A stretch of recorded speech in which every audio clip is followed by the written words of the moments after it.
حضرت امام غزالی علیہ الرحمہ جو تصوف کے امام ہیں، آپ نے فرمایا اصل جو برائی ہے وہ دنیا کی محبت ہے۔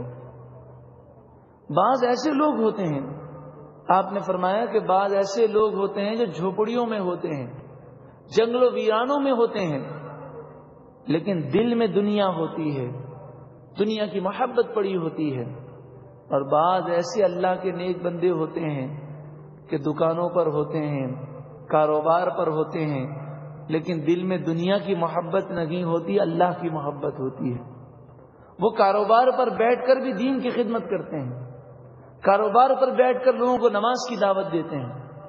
ابھی چند دن پہلے ایک بھائی مجھے ملے، انہوں نے مجھے کہا کہ میں نے دین کی تبلیغ کا یہ ذریعہ اپنایا ہے کہ میں دیانت داری سے کاروبار کرتا ہوں، اصلی یا نقلی مال کی پہچان لوگوں کو بتاتا ہوں، پاکستانی یا امپورٹڈ جو مال ہے اس کی وضاحت کرتا ہوں، نفع کچھ کم لیتا ہوں، حسن اخلاق سے پیش آتا ہوں۔ لوگ بڑے متاثر ہوتے ہیں، پھر میں اس متاثر ہونے سے یہ فائدہ اٹھاتا ہوں کہ انہیں نماز کی دعوت دیتا ہوں۔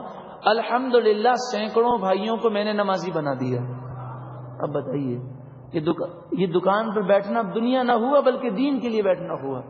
اور ان کی یہ سوچ ہے، بڑی پیاری سوچ ہے۔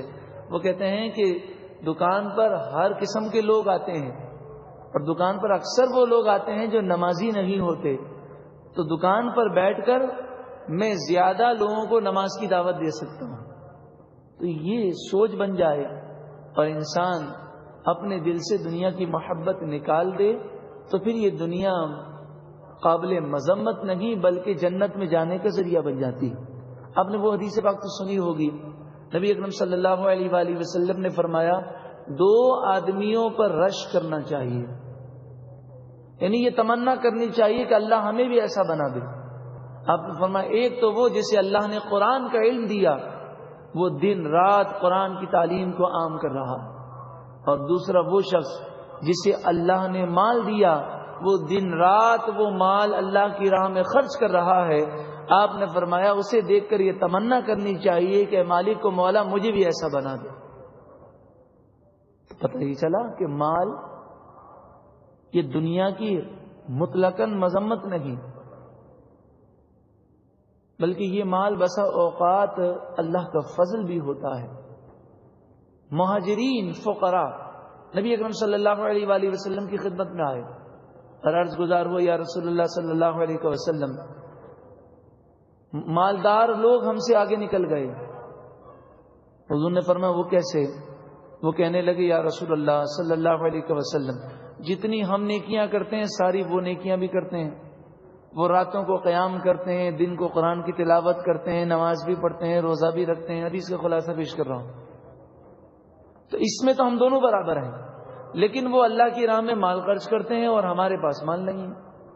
تو آپ نے فرمایا میں تمہیں ایک ایسی تسبیح سکھاتا ہوں کہ تم وہ پڑھو گے تو اللہ تعالیٰ تمہیں مالداروں سے آگے کر دے گا۔ آپ نے فرمایا ہر نماز کے بعد 33 مرتبہ سبحان اللہ، 33 مرتبہ الحمدللہ اور 34 مرتبہ اللہ اکبر۔ صحابہ کرام پڑھنے لگے، پھر چند دن گزرے تو صحابہ کرام حضور کی بارگاہ میں پھر آئے، عرض گزار ہو، یا رسول اللہ صلی اللہ علیہ وسلم، مالدار صحابہ ہم سے آگے نکل گئے، کیونکہ اس تسبیح کا بھی انہیں علم ہو گیا۔ اب وہ یہ تسبیح بھی پڑھنے لگے تو اب یہ اور ہم برابر ہو گئے۔ تو آپ نے فرمایا ذالک فضل اللہ، یہ اللہ کا فضل ہے، اللہ تعالیٰ جسے چاہے عطا فرمائے۔ تو گویا کہ مال موجود ہو، بندہ اس کے حقوق ادا کرے اور شریعت کے مطابق زندگی گزارے، خوب نیکیاں کرے اور خوب مال اللہ کی راہ میں دے، تو یہ مال اس کے لیے رحمت بن جاتا ہے۔ حضرت امام بخاری علیہ رحمہ حضرت انس کے بارے میں روایت کرتے ہیں کہ ام سلیم حضرت انس کی والدہ حضور کی بارگاہ میں آئیں اور کہنے لگی، یا رسول اللہ صلی اللہ علیہ وسلم، حضرت انس کے لیے دعا کریں کہ اللہ تعالیٰ اس کی مال اور اولاد میں برکتیں دے۔ نبی اکرم صلی اللہ علیہ وآلہ وسلم نے حضرت انس کے لیے مال اور اولاد کی دعائیں کی۔ اسی طرح حضرت عمر رضی اللہ تعالیٰ عنہ کو حضور نے فرمایا، اے عمر یہ مال لے لو۔ تو حضرت عمر نے کہا، یا رسول اللہ مجھ سے زیادہ کسی محتاج کو دے دیں۔ حضور نے پھر دوبارہ فرمایا، اے عمر یہ مال لے لو۔ آپ نے عرض کیا، رسول اللہ صلی اللہ علیہ وسلم مجھ سے زیادہ کوئی اور محتاج ہو اسے دے دیں. حضور نے فرمایا اے عمر یہ مال لے لو. جب تمہارے پاس مال آئے اور تمہارے دل میں لالچ نہ ہو اور بغیر سوال کے تم حاصل کرو تو پھر اس کے لینے میں کوئی حرج نہیں. حضرت حکیم بن حزام کہتے ہیں کہ جو شخص اس دنیا کے مال کو، حضور نے فرمایا جو شخص اس دنیا کے مال کو بغیر لالچ کے لے گا اللہ تعالیٰ اس کے مال میں برکت عطا فرمائے گا، اور جو مال کا لالچی ہو جائے گا اللہ تعالیٰ اسے برکت نہیں دے گا. وہ اس طرح ہوگا جیسے کوئی شخص کھانا کھاتا ہو اور پیٹ نہ بھرتا ہو، ایسا ہی حال اس کا ہو جائے گا.